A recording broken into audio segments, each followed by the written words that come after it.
ये audio book Veda Purana audio book द्वारा बनाया गया है।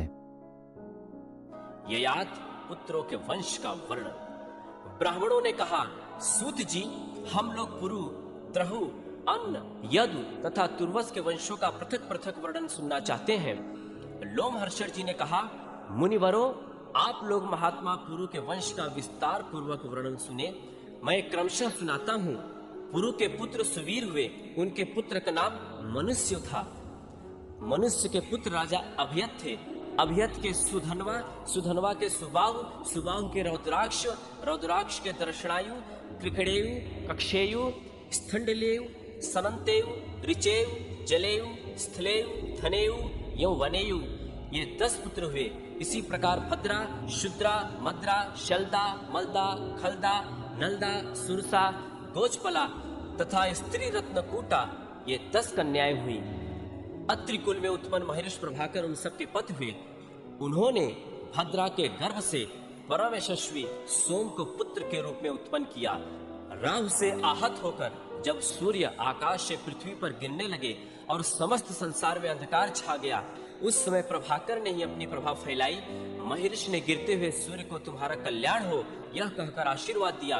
उनके इस कथन से सूर्य पृथ्वी पर नहीं गिरे। महातपस्वी प्रभाकरन ने सब गोत्रों में अत्रि को ही श्रेष्ठ बनाया। अत्रि के यज्ञ में देवताओं ने उनकी बल की प्रतिष्ठा की। उन्होंने रौद्राक्ष की कन्याओं से 10 पुत्र उत्पन्न किए, जो महान सत्वशाली तथा उग्र तपस्या में तत्पर रहने वाले थे। वह सभी वेदों के पारंगत विद्वान तथा गोत्र प्रवर्तक हुए। स्वस्त्रात्रेय नाम से उनकी ख्याति हुई। कक्षेव के सभानर, चाक्षुष तथा परमन्यु, ये 3 महारथी पुत्र हुए। सभानर के पुत्र कालानल, कालानर के धर्मज्ञ सृंजय, सृंजय के पुत्र वीर पुरंजय, पुरंजय के पुत्र का नाम जन्मेजय हुआ। जन्मेजय के पुत्र महाशाल थे, जो देवताओं में भी विख्यात हुए और इस पृथ्वी पर उनका यश फैला था। महाशाल के पुत्र महामना के नाम से विख्यात थे। देवताओं ने भी उनका सत्कार किया था। उन्होंने धर्मज्ञ उशीनर तथा महाबली तित्युक्ष, ये 2 पुत्र उत्पन्न किए। उशीनर के 5 पत्नियां थी, जो राजश्रियों के कुल में उत्पन्न हुई थी। उनके नाम इस प्रकार हैं, नृगा, क्रिम, नवा, दरवा तथा दृश्यगति। उनसे उशीनर के 5 पुत्र हुए। नृगा के पुत्र नृग थे। क्रिम के गर्भ से क्रिम का ही जन्म हुआ। नवा के नव तथा दरवा के सुव्रत हुए। दृश्यगति के गर्भ से उशीनर कुमार शिव की उत्पत्ति हुई। शिव को शिवदेश का राज्य मिला। नृग के अधिकार में योधेय प्रदेश आया। नव को नवराष्ट्र तथा क्रिम को कृमिलापुरी का राज्य प्राप्त हुआ। सुव्रत के अधिकार में अम्भष्ट देश आया। शिव के विश्व विख्यात 4 पुत्र हुए, वृषदर्भ, सुवीर, केकय तथा मद्रक। उनके समृद्धशाली जनपद उन्हीं के नाम से प्रसिद्ध हुए। अब महामना के दूसरे पुत्र तितुक्ष की संतानों का वर्णन किया जाता है। तितुक्ष पूर्व दिशा के राजा थे। उनके पुत्र महापराक्रमी उषद्रथ हुए। उषद्रथ के पुत्र फेन, फेन के सुतपा तथा सुतपा के बलि हुए। राजा बलि सोने का तरकस रखते थे। वे बहुत बड़े योगी थे। उन्होंने इस भूतल पर वंश की वृद्धि करने वाले 5 पुत्र उत्पन्न किए। उनमें सबसे पहले अंग की उत्पत्ति हुई।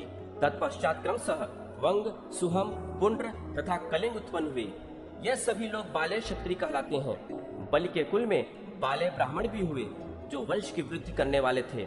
ब्रह्मा जी ने प्रसन्न होकर बलि को यह वर दिया कि तुम महायोगी होगे। 1 कल्प की तुम्हारी आयु होगी। बल में तुम्हारी समानता करने वाला कोई न होगा। तुम धर्म तत्व के ज्ञाता होगे। संग्राम में तुम्हें कोई जीत न सकेगा। धर्म में तुम्हारी प्रधानता होगी। तुम तीनों लोगों की देखभाल करोगे।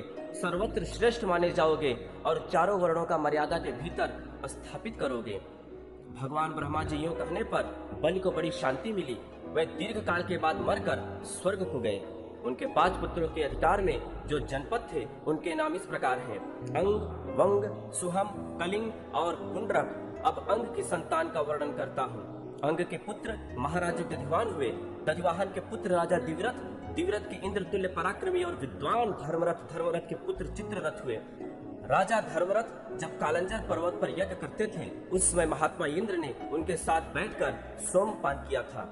चित्ररथ के पुत्र दशरथ हुए, जो लोमपात के नाम से विख्यात थे। उन्हीं की पुत्री शांता थी। दशरथ के पुत्र महायशस्वी वीर चतुरंग हुए, जो ऋषि श्रृंग की मुनि की कृपा से उत्पन्न हुए थे। चतुरंग के पुत्र का नाम पृथुलाक्ष था। पृथुलाक्ष के पुत्र महायशस्वी चंप थे। चंप की राजधानी चंपा थी, जो पहले मालिनी के नाम से प्रसिद्ध थी। चंप के पुत्र हर्वश्य हुए। हर्वश्य के पुत्र वैभांडिक थे, जिनका वाहन इंद्र का ऐरावत था। उन्होंने मंत्र द्वारा उस उत्तम हाथी को पृथ्वी पर उतारा था। हर्वश्य के पुत्र राजा भद्ररथ हुए। भद्ररथ के बृहत्कर्मा के पुत्र बृहद्दर्भ और बृहद्दर्भ से बृहन्मना की उत्पत्ति हुई। महाराजा बृहन्मना ने जयद्रथ नामक पुत्र उत्पन्न किया।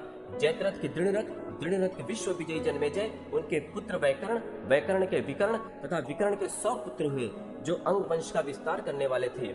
वे सब अंगवंशी राजा बतलाए गए हैं, जो सत्यवती महात्मा पुत्रवान तथा महारथी थे। अब रौद्राक्ष कुमार राजा ऋचेव के वंश का वर्णन करूंगा। सुनो। ऋचेव के पुत्र राजा मतिनार हुए। मतिनार के 3 बड़े धर्मात्मा पुत्र थे, वसुरोध, प्रतिरथ और सुबाहु। ये सभी वेदता तथा सत्यवादी थे। मतिनार की एक कन्या भी थी, जिसका नाम इला था। वह ब्रह्मवादिनी थी। उसका विवाह तंसु से हुआ। तंसु के पुत्र राजश्री धर्मनेत्र हुए। इनकी स्त्री उपदानवी थी। उपदानवी से उन्होंने 4 पुत्र उत्पन्न किए, दुष्यंत, सुषमंत, प्रवीर और अनाथ। दुष्यंत के पुत्र पराक्रमी भरत हुए, जो सर्वदमन के नाम से विख्यात थे। उनमें 10,000 हाथियों का बल था। वह शकुंतला के गर्भ से उत्पन्न चक्रवर्ती राजा थे। उन्हीं के नाम पर इस देश को भारत वर्ष कहते हैं। अंगिरानंदन बृहस्पति जी के पुत्र महामुनि भरद्वाज ने भरत से पुत्रोत्पत्ति के लिए बड़े बड़े यज्ञों का अनुष्ठान कराया। इसके पहले पुत्र जन्म का सारा प्रयास व्यर्थ हो चुका था। अतः भरद्वाज के प्रयत्न से जो पुत्र उत्पन्न हुआ, उसका नाम वितत हुआ। वितत के जन्म के बाद राजा भरत स्वर्गवासी हो गए। तब भरद्वाज जी वितत को राज्य पर अभिषिक्त करके वन में चले गए। वितत ने 5 पुत्र उत्पन्न किए, सुहोत्र, सुहोता, गय, गर्ग तथा महात्मा कपिल। सुहोत्र के 2 पुत्र थे, महासत्यवादी काशिक तथा राजा गृत्मत। गृत्मत के पुत्र ब्राह्मण, क्षत्रिय और वैश्य, तीनों वर्णों के लोग हुए। मुनिवरों, अब आजमीर नामक दूसरे वंश का वर्णन सुनो। सुहोत्र का एक पुत्र था बृहत, उसके 3 पुत्र हुए, अजमीर, द्विमीर और पुरमीर। अजमीर से नील के गर्भ से सुशांत नामक पुत्र उत्पन्न हुआ। सुशांत से पुरजात और पुरजात से वाह्याश्व का जन्म हुआ। वाह्याश्व के 5 पुत्र उत्पन्न हुए, जो समृद्धशाली 5 जनपदों से युक्त थे। उनके नाम यो हैं, मुदगल, सृंजय, राजा बृहदृश, पराक्रमी यवीनेर तथा कृमलाश्व। ये 5 देशों की रक्षा के लिए समर्थ थे, इसलिए उनके अधिकार में आए हुए जनपद पंचाल कहलाए। मुदगल के पुत्र महायशस्वी मौदल्य थे। महात्मा सृंजय के पुत्र पंचजन हुए। पंचजन के सोमदत्त, सोमदत्त के सहदेव और सहदेव के सोमक हुए। सोमक के पुत्र का नाम जंतु था, जिसके 100 पुत्र हुए। उन सब में छोटे पृषभ थे, जिनके पुत्र द्रुपद हुए। ये सभी आजमीर तथा सोमक क्षत्रिय कहलाते हैं। आजमीर की एक और पत्नी थी, जिनका नाम था धूमिनी। रानी धूमिनी बड़ी पतिव्रता थी। ये पुत्र की कामना से व्रत करने लगी। 10,000 वर्षों तक अत्यंत दुष्कर तपस्या करके उन्होंने विधि पूर्वक अग्नि में हवन किया था। पवित्रता पूर्वक नियमित भोजन करके वे अग्निहोत्र के कुशों पर ही लेट गई। उस अवस्था में राजा अजमीर ने धूमिनी देवी के साथ समागम किया। इससे ऋक्ष नामक पुत्र की उत्पत्ति हुई। ऋक्ष के धूम्र के समान वर्ण वाले एवं दर्शनीय पुरुष थे। ऋक्ष से संवरण और संवरण से कुरु उत्पन्न हुए, जिन्होंने प्रयाग से जाकर कुरुक्षेत्र की स्थापना की। वह बड़ा ही पवित्र और रमणीय क्षेत्र है। कितने ही पुण्यात्मा पुरुष उसका सेवन करते हैं। कुरु का महान वंश उन्हीं के नाम पर कौरव कहलाया। कुरु के 4 पुत्र हुए, सुधनवा, सुधन, परीक्षित और अरमेजय। परीक्षित के पुत्र जन्मेजय, श्रुतसेन, अग्रसेन और भीमसेन हुए। ये सभी बलशाली और पराक्रमी थे। जन्मेजय के पुत्र सुरथ, सुरथ के पुत्र विदुरथ, विदुरथ के महारथी ऋक्ष हुए। ये दूसरे ऋक्ष थे। इस सोम वंश में 2 ऋक्ष, 2 ही परीक्षित, 3 भीमसेन तथा 2 जन्मेजय नामक राजा हुए। द्वितीय ऋक्ष के पुत्र भीमसेन थे। भीमसेन से प्रतीप और प्रतीप से शांतन, देवाप तथा बाहलिक, ये तीनों महारथी पुत्र हुए। अब राजश्री बाहलिक के वंश का वृत्तांत सुनो। बाहलिक के पुत्र महायशस्वी सोमदत्त थे। सोमदत्त से भूरि, भूरिश्रवा और शल, ये 3 पुत्र हुए। देवाप देवताओं के उपाध्याय और मुनि हुए। शांतन कौरव वंश का भार वहन करने वाले राजा हुए। अब मैं शांतन के त्रिभुवन विख्यात वंश का वर्णन करूंगा। शांतन के गंगा के गर्भ से देवव्रत नामक पुत्र उत्पन्न हुआ। देवव्रत ही भीष्म के नाम से विख्यात पांडवों के पितामह थे। तत्पश्चात शांतन की काली नाम वाली पत्नी ने विचित्र वीर्य नामक पुत्र उत्पन्न किया। जो पिता का प्यारा तथा धर्मात्मा था। विचित्र वीर की स्त्रियों से श्री कृष्ण द्वैपायन ने धृतराष्ट्र, पांडु तथा विदुर को जन्म दिया। धृतराष्ट्र ने गांधारी के गर्भ से 100 पुत्र उत्पन्न किए। उन सब में दुर्योधन ज्येष्ठ था। पांडु के पुत्र अर्जुन हुए। अर्जुन से सुभद्रा कुमार अभिमन्यु की उत्पत्ति हुई। अभिमन्यु से परीक्षित और परीक्षित से जन्मेजय का जन्म हुआ। जन्मेजय के काश्या नाम की पत्नी से चंद्रापीड़ तथा सूर्यापीड़ नामक 2 पुत्र हुए। उनमें सूर्यापीड़ मोक्ष धर्म के ज्ञाता थे। चंद्रापीड़ के महान धनुर्धर 100 पुत्र थे। ये सब इस पृथ्वी पर जन्मेजय के क्षत्रिय के नाम से प्रसिद्ध हुए। उन 100 पुत्रों में सबसे बड़ा सत्यकर्ण था, जो हस्तिनापुर में रहा करता था। महाबाहु सत्यकर्ण प्रचुर दक्षिणा देने वाले थे। सत्यकर्ण के पुत्र प्रतापी श्वेतकर्ण हुए। वे पुत्र न होने के कारण तपोवन में चले गए। वहां सुचारु की पुत्री मालिनी, जो युद्ध काल में उत्पन्न हुई थी, वन में आई थी। उसने श्वेतकर्ण से गर्भ धारण किया। उस गर्भ के स्थापित हो जाने पर श्वेतकर्ण पहले किए हुए संकल्प के अनुसार वहां प्रस्थान को चले गए। अपने प्रियतम को जाते देख मालिनी भी उनके पीछे लग गई। मार्ग में उसने एक सुकुमार शिष्य को जन्म दिया, किंतु उसको भी छोड़कर वह पतिव्रता पति के पीछे चल दी। नवजात शिशु पर्वत की घाटी से रो रहा था।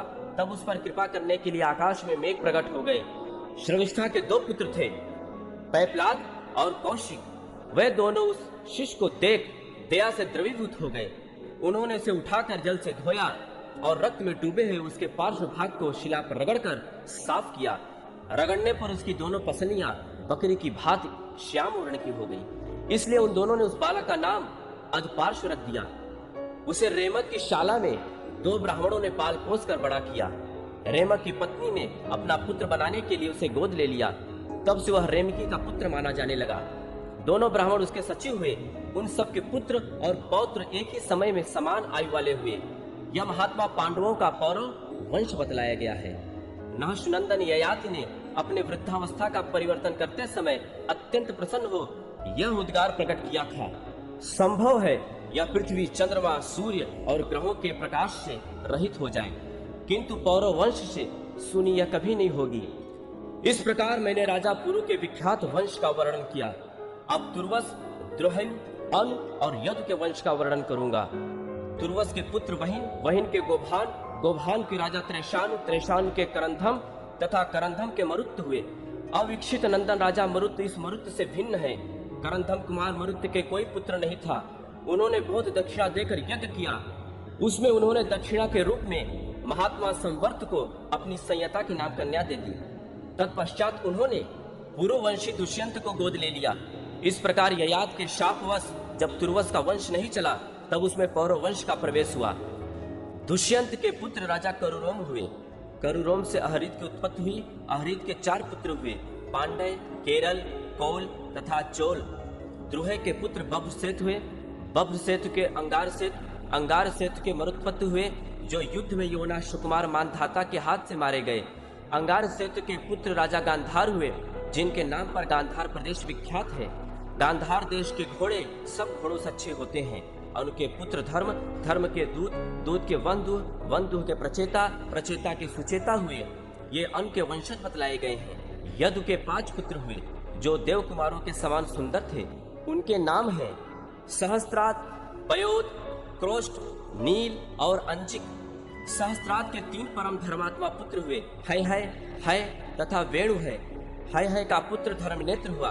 धर्मनेत्र के कार्त के साहंज नामक पुत्र हुआ।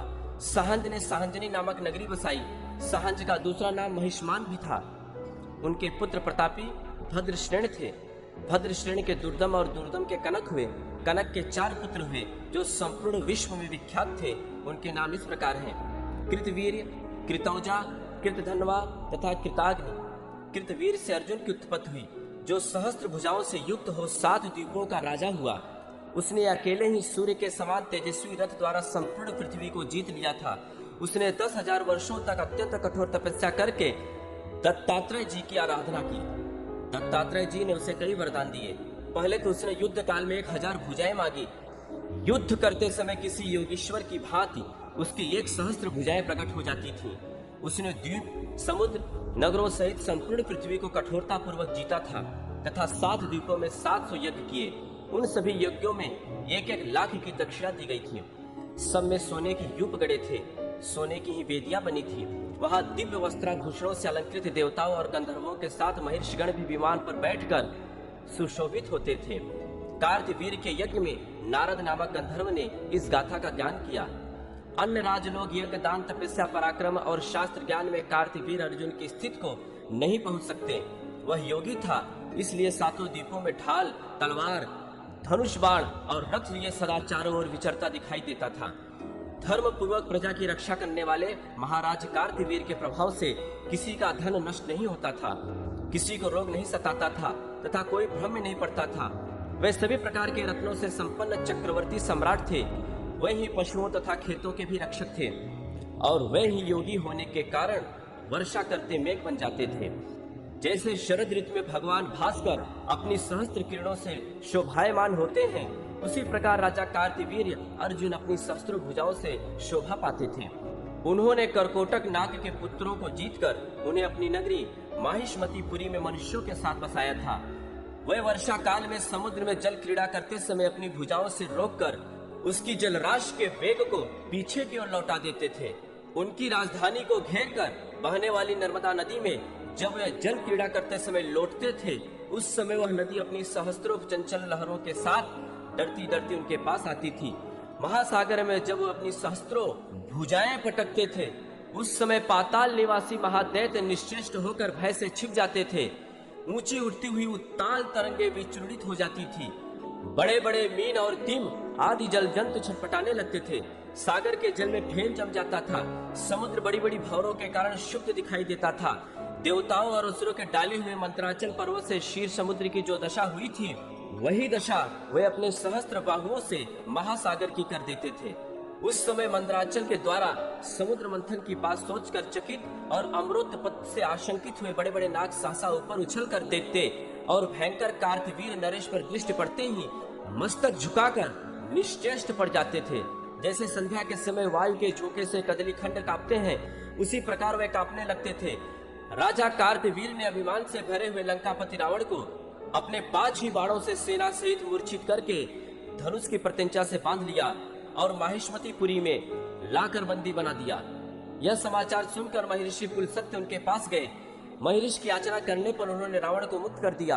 अर्जुन के 1000 भुजाओं में धारण किए हुए धनुषों की प्रत्यंचा का इतना घोर शब्द होता था, मानो प्रलयकालीन मेघ गरजते हो अथवा वज्र फट पड़ा हो। अहो, परशुराम जी का पराक्रम धन्य है, जिन्होंने स्वर्ण में तालवन के समान राजा कार्तवीर्य की सहस्त्रों भुजाओं को काट डाला था। एक दिन की बात है, प्यासे अग्निदेव राजा कार्तवीर्य से भिक्षा मांगी। उन्होंने 7 द्वीपों, नगर, गांव, गोष्ठ तथा सारा राज्य उन्हें भिक्षा में दे दिया। अग्निदेव सर्वत्र प्रज्वलित हो उठे और महाराज कार्तवीर्य के प्रभाव से समस्त पर्वतों एवं वनों को जलाने लगे। उन्होंने वरुण पुत्र के रमणीय आश्रम को भी जला दिया। पूर्व काल में वरुण ने जिस तेजस्वी महर्षि को अपने पुत्र के रूप में प्राप्त किया था, वे वशिष्ठ के नाम से विख्यात हुए। उन्हीं का नाम आपव भी है। महर्षि वशिष्ठ का शून्य आश्रम जलाया गया था, इसलिए उन्होंने शाप दिया, हाय तूने मेरे इस वन को भी जलाए बिना न छोड़ा, अतः तेरे द्वारा यह महान पाप हुआ है। इस कारण मेरे जैसा एक दूसरा तपस्वी ब्राह्मण तेरा वध करेगा। जमदाग्नि नंदन महाबाहु परशुराम जो बलवान और प्रतापी हैं, तेरा बलपूर्वक मान मर्दन करके तेरी हजारों भुजाओं को काट डालेंगे और तुझे मौत के घाट उतारेंगे। जो शत्रुओं के नाशक और धर्म पूर्वक प्रजा के रक्षक थे, जिनके प्रताप से किसी के धन का नाश नहीं होता था, वे महाराज कार्तवीर्य महामुनि वशिष्ठ के शापवश परशुराम जी के हाथ से मृत्यु को प्राप्त हुए। उन्होंने स्वयं ही पहले इस तरह का वर मांगा था। कार्तवीर्य के 100 पुत्र थे, किंतु उनमें 5 ही शेष बचे।